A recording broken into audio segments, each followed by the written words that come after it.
Friends, మొదటిసారి ఈ ఛానల్ను చూస్తున్నట్లయితే ఈ ఛానల్ను సబ్స్క్రైబ్ చేసుకోవాలని కోరుకుంటున్నాను. ఎందుకంటే నేను పెట్టే ప్రతి వీడియో మీకు నోటిఫికేషన్ రూపంలో రావడం జరుగుతుంది. ఈ ఛానల్ గ్రోత్ కూడా పెరుగుతుంది. ఈ ఛానల్ను సపోర్ట్ చేయాలని కోరుకుంటున్నాను. విక్టరీ వెంకటేష్ దర్శకుడు అనిల్ రావుపూడి కాంబినేషన్లో తెరకెక్కిన మూడవ సినిమా సంక్రాంతికి వస్తున్నాం. ఇటీవలే భారీ అంచనాల నడుమ సంచలన విజయాన్ని నమోదు చేసుకున్న సంగతి తెలిసిందే. వెంకటేష్ సినిమా సూపర్ హిట్ అయితే ఫ్యామిలీ ఆడియన్స్ థియేటర్స్కి ఏ రేంజ్లో క్యూలు కడతారో మరోసారి ఉదాహరణగా నిలిచింది ఈ చిత్రం.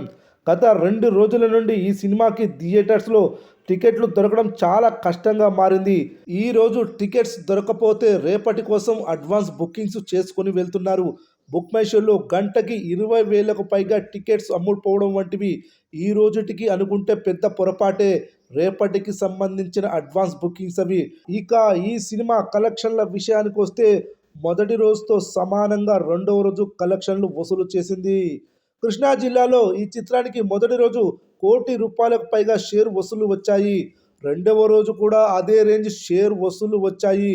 అలా 2 రోజుల్లో ఈ ప్రాంతంలో 2 కోట్లకు పైగా షేర్ వసూళ్లను రాబట్టి విక్టరీ వెంకటేష్ కెరీర్లోనే భారీ వసూళ్లను సాధించిన చిత్రంగా నిలిచింది.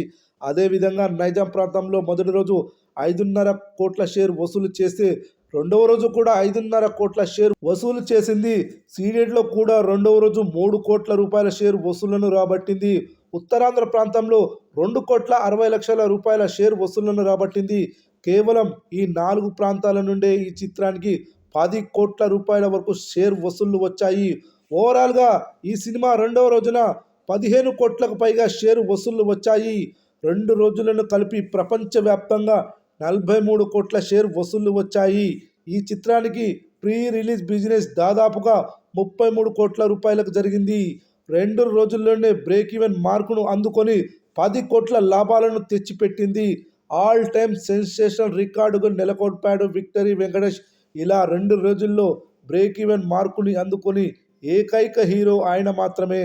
రాబోయే రోజుల్లో కూడా ఈ రికార్డును ఎవ్వరు బ్రేక్ చేయలేరు అనడంలో ఎలాంటి అతిశయోక్తి లేదు. దశాబ్దాలు దాటిన ఫ్యామిలీ ఆడియన్స్లో వెంకటేష్ పవర్ ఇసుమంతా కూడా తగ్గలేదని సంక్రాంతికి వస్తున్నాం సినిమా మరోసారి నిరూపించింది.